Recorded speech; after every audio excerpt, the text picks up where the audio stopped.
कामरान भाई, सबसे पहले तो मैं ये अहमद अवैध साहब को थोड़ा सा रिस्पॉन्ड करना चाहूँगा। उन्होंने बड़ी अच्छी बात की कि स्टेट जो है वो उसका रोल जो है वो मदर वाला होता है। तो अनफॉर्चुनेटली ये जो मदर है पाकिस्तान में, जो स्टेट है, उसका रोल जो है वो इस वक्त लग रहा है कि वो शायद स्टेप मदर वाला रोल है पब्लिक के साथ।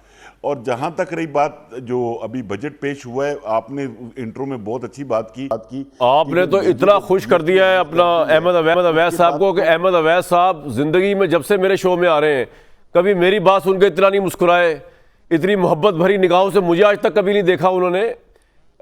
ना कभी शफकत की निगाह डाली अहमद अवैध साहब ने, जितनी मोहब्बत से उन्होंने आपको, पता नहीं आपको पहली दफ़ा जान रहे हैं या नहीं, लेकिन आपके जुमले पे उन्होंने जी फरमाइए, स्टेप मदर या जो भी स्टेप फादर, जो भी आप बात करना चाह रहे हैं फरमाइए। बात ये है कामरान भाई, ये बजट हम पहले से 3-4 दिन से ये बजट डिस्कशन में बात हो रही थी।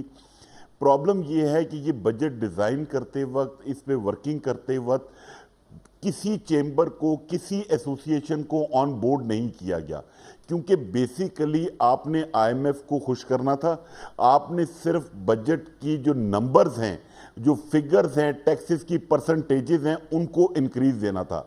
अभी मतलब आप खाली इससे अंदाज़ा लगा लें, फाइनेंस मिनिस्टर साहब ने इमूवेबल प्रॉपर्टीज़ का जो जिक्र किया, उनको ये नहीं पता कि एग्जिस्टिंग नॉन फाइलर पे जो टैक्स की परसेंटेज है वो 10.5% है। वो तकरीर में उसको 6% काउंट कर रहे हैं और अपनी तरफ से कह रहे हैं वो हम उसको डबल कर रहे हैं, वो जो अब 12% उन्होंने सजेस्ट किया है। इशू ये है, ये बजट मुझे उम्मीद नहीं है कि ये पास होगा इस कंडीशन में जिसमें ये प्रेजेंट हुआ है। और उसके बाद अगर ये खुदा ना ख्वास्ता हो गया तो इनसे ये 12,970 अरब का टारगेट अचीव बिल्कुल नहीं, पॉसिबल ही नहीं है, क्योंकि पिछले साल साहब में ये जो आप लोग कंसर्न तो प्रॉपर्टी की वजह से ना। अब मेरी बात सुने, अब मैं दूसरी तरफ से आता हूँ। प्रॉपर्टी पर टैक्स क्यों ना लगे? आप बताए ना, प्रॉपर्टी पे अरबों रुपए का बिजनेस होता है। अगर हुकूमत प्रॉपर्टी पे टैक्स लगा रही है तो बड़ी अच्छी बात है। हम टैक्स पे कर रहे हैं, बाकी लोग टैक्स पे कर रहे हैं, तो प्रॉपर्टी पे भी टैक्स पे लगना चाहिए। सर मसला क्या है? कामरान भाई, मैं कहता हूं बिल्कुल लगना चाहिए, पर उस प्रॉपर्टी पे लगना चाहिए जो टैक्स नेट में नहीं है। ये जो टैक्स इन्होंने आज लगाए हैं, ये बिल्कुल ऐसे ही है जैसे आप एक सैलरीड क्लास हैं और मैं एक टैक्स पेयर हूं। हम ही ने इसका जुल्म का शिकार बनना है।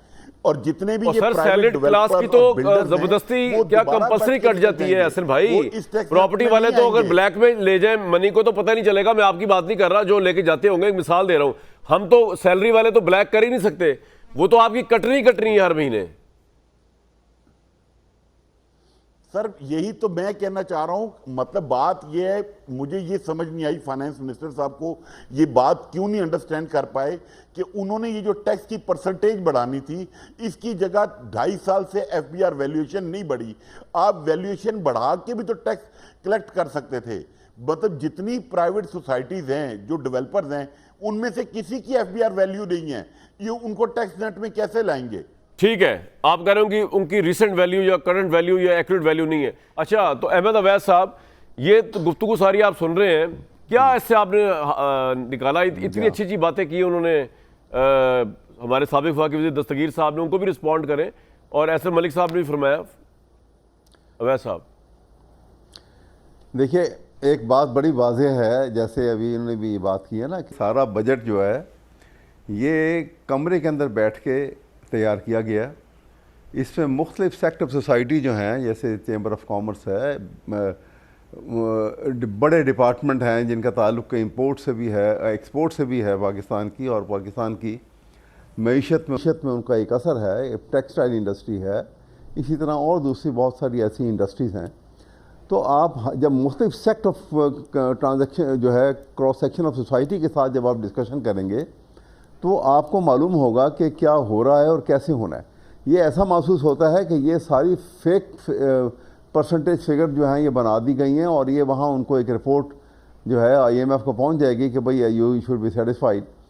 लेकिन उसके बाद जो आवाम और हुकूमत और यहाँ कौम का हाल होगा वो आपके सामने आएगा, इसके क्योंकि महंगाई जो आगे कमर तोड़ है वो और आगे निकल जाएगी। ये कह देना कि जी अभी जैसे दस्तगीर साहब कह रहे थे कि जी देखें वो प्याज का रेट कम हो गया, टमाटर का रेट कम हो गया। पाकिस्तान में, यहाँ पंजाब में जिस वक्त फसल तैयार होती है ना ज़िम्मेदार के पास, उसके पास कोई कोल्ड स्टोरेज नहीं होता। वो वहाँ से तोड़ के सीधा ला के मार्केट में ले आते हैं। उस वक्त वो उसकी बहुतात होती है, जिसका रेट जो है वो 100 रुपये होता है, वो रेट 25 रुपये हो गया होता है उस वक्त। और आप कहें कि देखें जी बड़ी कंट्रोल हो गई है इन्फ्लेशन और ये प्राइस कंट्रोल कर ली है। जब वो कुछ दिन वो फसल का गुजर जाता पीरियड, और उसके बाद आप देखें वही चीज़ जो है वो फिर 200 रुपये के ऊपर चली जाती है। ये हमारे यहाँ पे एक, आप ज़रा गौर करिएगा आप, तो आपको महसूस होगा कि ये हमारे ये एक दस्तूर बन चुका है यहाँ पर। इसी तरह से बाकी कमोडिटीज़ हैं। अच्छा, इसमें कोई एक्सपोर्ट ओरिएंटेड बजट नहीं है, इसमें कोई स्पेशल इंसेंटिव जो है वो एक्सपोर्टर को, कि जहाँ से हमारे यहाँ पे कॉस्ट ऑफ प्रोडक्शन इतनी बढ़ चुकी है इन्फ्लेशन की वजह से, और फॉरेन करेंसी रेट आपने कहाँ देखा कहाँ से कहाँ चले गए। तो इन सारी सूरत हाल के पेश नज़र हमारी जो एक्सपोर्ट के ऊपर जो बहुत ज़्यादा असर पड़ा, जिससे हमारे पास एक प्रॉब्लम आ गई कि हमारा बैलेंस ऑफ पेमेंट ख़राब हो चुका हुआ है।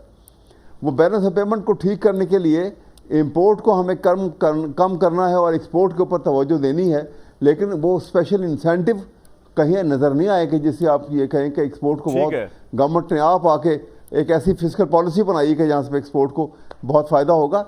ये सिर्फ हमने एक ही डिपार्टमेंट को, एक IMF को सामने रखा है, और हमने एक बजट इस वक्त बनाया है। मेरा ख्याल में बहुत ज़्यादा मुश्किलात आएंगी, और बहुत ज़्यादा मुश्किलात पार्लियामेंट के अंदर भी आएंगी। इसको पास करने के लिए भी बिल्कुल राइटली सेड कि पीपल पार्टी ने कि उनकी भी बहुत सारी रिजर्वेशन हैं इसके ऊपर। इसी तरह से बहुत सारे मसले हैं। बात तो यह है कि हमने 24 करोड़ आवाम को सेटिस्फाई कैसे करना है। एक परसेंटेज, बहुत बड़ी परसेंटेज जो है, जो बिलो पावर्टी लाइन है, उसकी परसेंटेज जो अब 55% को क्रॉस कर रही है, वो भी तो इंसान है ना, उनके अंदर भी यही खून है। ठीक है सर, आपका पॉइंट आ गया। के अंदर वो भी इसी तरह जज्बात। वैसा भी होता है असल में, जब जो लोग ऑपोजिशन में होते हैं वो आवाम का दर्द जाग जाता है, जब वही पावर में आते हैं आवाम का दर्द भूल जाते हैं।